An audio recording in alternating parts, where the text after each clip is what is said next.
नमस्कार, आपका हार्दिक स्वागत और अभिनंदन है।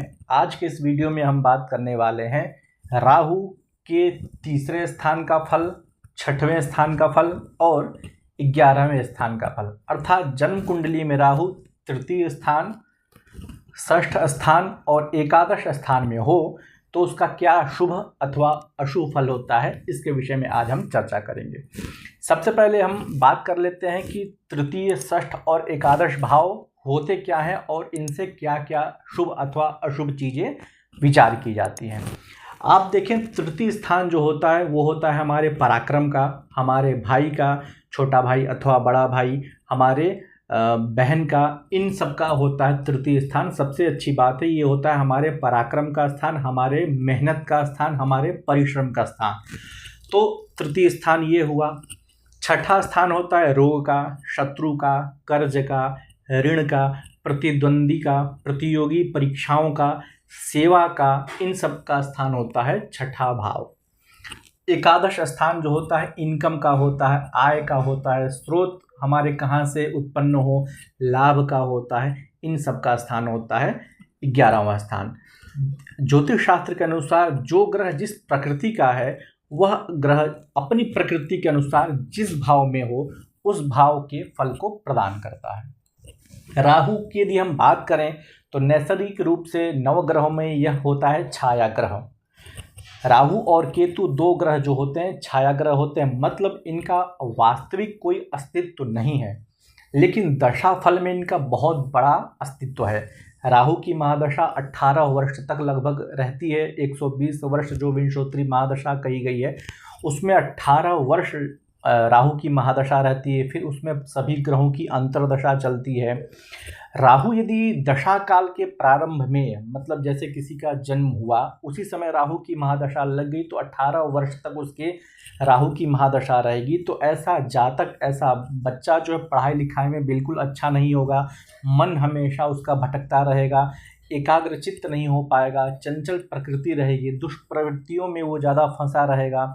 तो राहु एक मायावी ग्रह है और यह उपद्रवकारी ग्रह है। इसका नैसर्गिक गुण होता है कूटनीति वाला, मतलब किसी दूसरे को हमें कैसे परास्त करना है, उसकी बुद्धि, किसी दो व्यक्तियों को कैसे लड़ाना है, उसके लिए कौन सी कूटनीति का हम प्रयोग करें, किसी से छल कैसे करना है, कपट कैसे करना है, किसी को धोखा कैसे देना है, इन सब का होता है राहु। राहु जब भी आता है तो हमारे इस भाग को, सर वाले भाग को पूर्ण रूप से वो अव्यवस्थित कर देता है।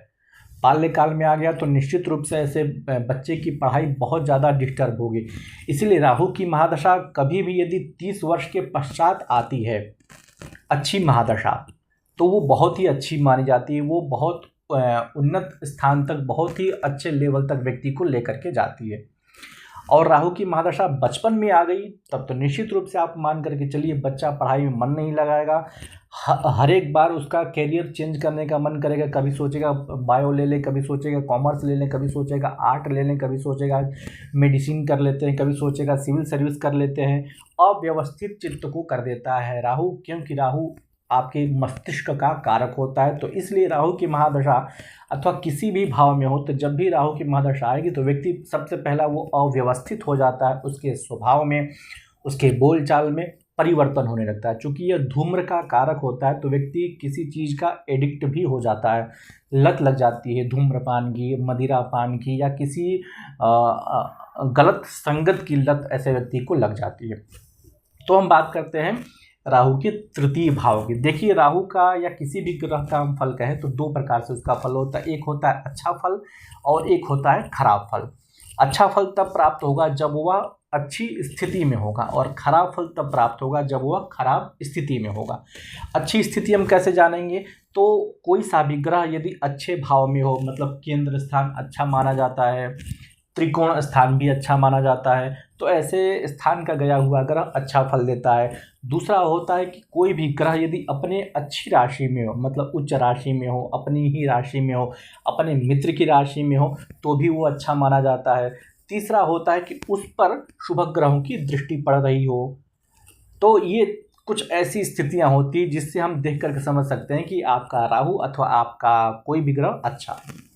इसके विपरीत अवस्था में जो भी स्थितियां होती है वो अशुभ मानी जाती है। राहु के संबंध में तीसरा और छठवां और 11वें स्थान का राहु अच्छा माना गया। आचार्य बृहत पाराशर होरा शास्त्र में भी इसका वर्णन प्राप्त होता है और जातक पारिजात जो वैद्यनाथ ने लिखा हुआ है उस ग्रंथ में भी तृतीय, षष्ठ और एकादश के राहु को अच्छा बताया गया है। वहाँ पर आचार्य कहते हैं कि राहु त्रिषष्ठ लाभे लग्नात् सौम्यैर निरीक्षित सद्यः नाशयति सर्वदुरितम मारुत इव तुल संघातम।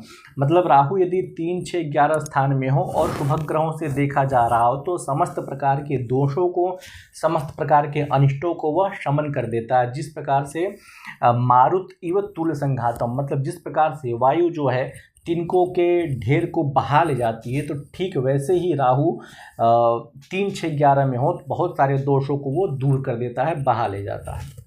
तो हम बात कर लेते हैं तीसरे का राहु क्या फल देगा। देखिए, तीसरे भाव में यदि राहु है तो इसका मतलब त्रिषडाय जो स्थान करते हैं, त्रिषड आय, ज्योतिष शास्त्र के अनुसार 4 स्थान बड़े अच्छे माने जाते हैं जिसको हम कहते हैं उपचय स्थान। उपचय का मतलब होता है वृद्धि करने वाला।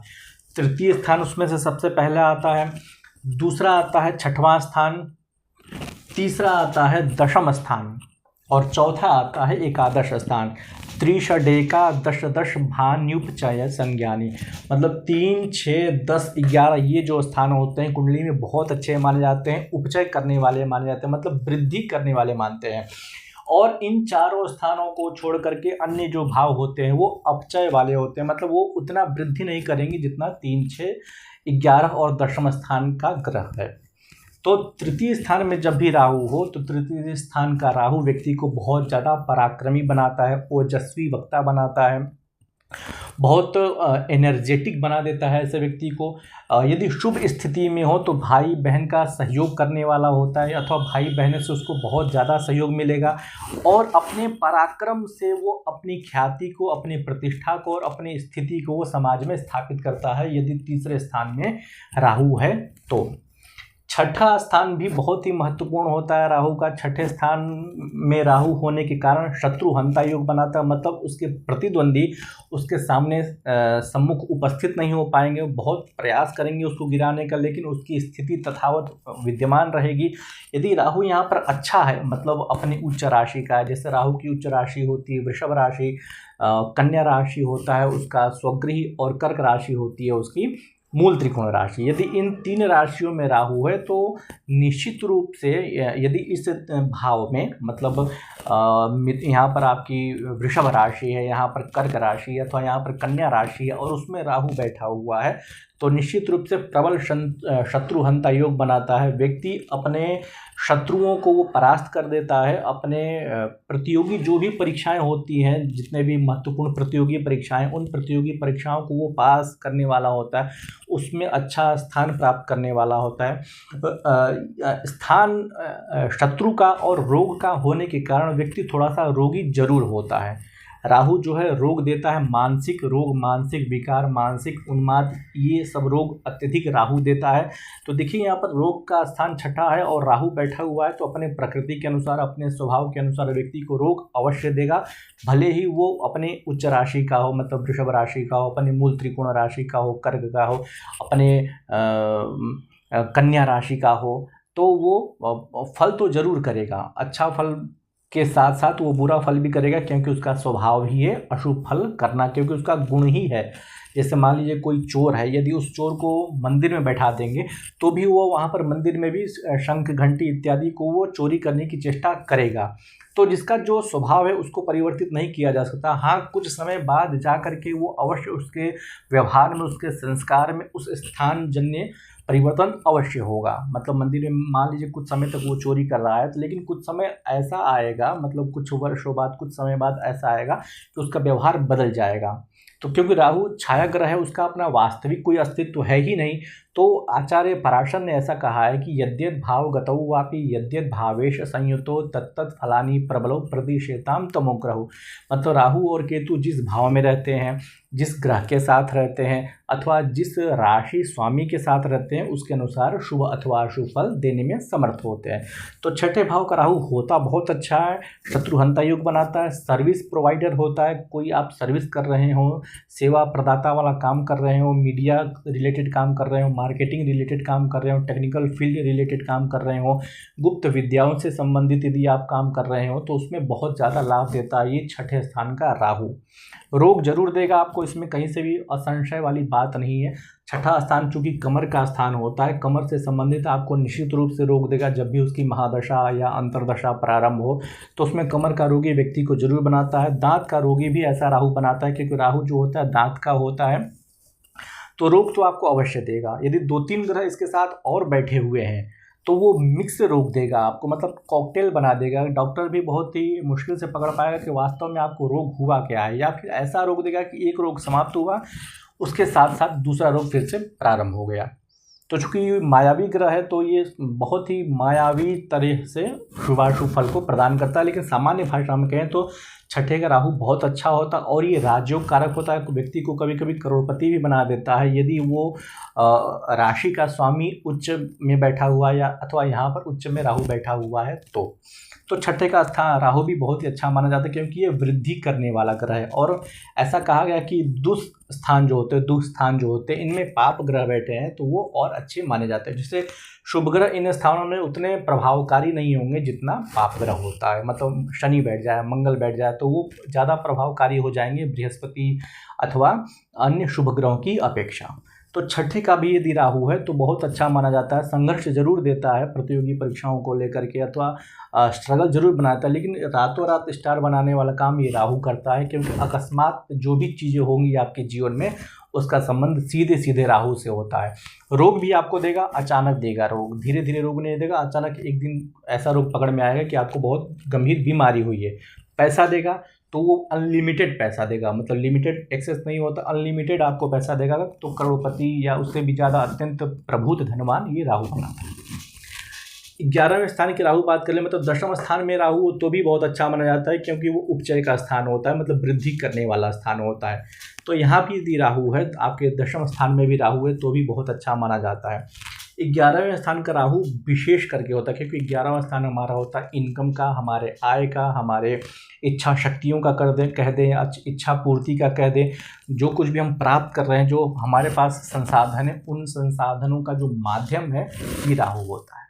तो यहाँ पर राहु यदि बहुत अच्छी स्थिति में, मतलब अपनी उच्च राशि का है, अपने मित्र की राशि का है, अथवा शुभ ग्रहों के साथ बैठा हुआ है, तो निश्चित रूप से ऐसे स्थिति में राहु आपको करोड़पति बनाता है। क्योंकि ये स्थान हुआ हमारा इनकम का, मतलब हमारा सोर्स क्या है, हमारा आय कहाँ से हो रहा, पैसा हमारे किस माध्यम से आने चाहिए, तो उन माध्यम से। चूँकि एकादश स्थान धन का भी स्थान एक तरह से कहा जाता है, तो ऐसा व्यक्ति टेक्निकल रिलेटेड जितने भी चीज़ें हैं, तकनीकी संबंधित जितने भी चीज़ें हैं, अथवा गुप्त विद्याओं से संबंधित, अथवा परा विद्याओं से संबंधित, परा विज्ञान से संबंधित, पैरानॉर्मल एक्सपर्ट इत्यादि जो होते हैं, उनसे व्यक्ति बहुत ही अच्छा लाभ प्राप्त कर सकता है। राहु चूँकि सर का कारक होता है, तो मनोविज्ञान के क्षेत्र में ऐसा व्यक्ति बहुत अच्छा करता है। वाणी से संबंधित कोई काम हो, मतलब एस्ट्रोलॉजी कर रहा हो, या भागवत कथा इत्यादि प्रवचन कर रहा हो, या काउंसलिंग का काम यदि कर रहा हो, तो उसमें ये बहुत अच्छा राहु रोल निभाता है। क्योंकि देखिए राहु सर का भाग होता है, तो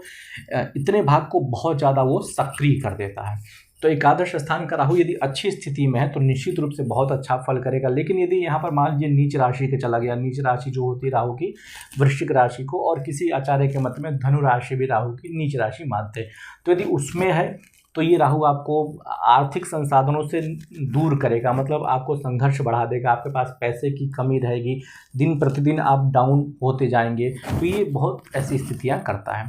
तो आपकी कुंडली में भी राहु किस स्थान पर बैठा हुआ है आप अपने कमेंट बॉक्स में ज़रूर बताइएगा, और आपके जो राहु से संबंधित जो अनुभव हैं उन अनुभवों को भी आप अपने कमेंट बॉक्स में ज़रूर बताइएगा। नमस्कार।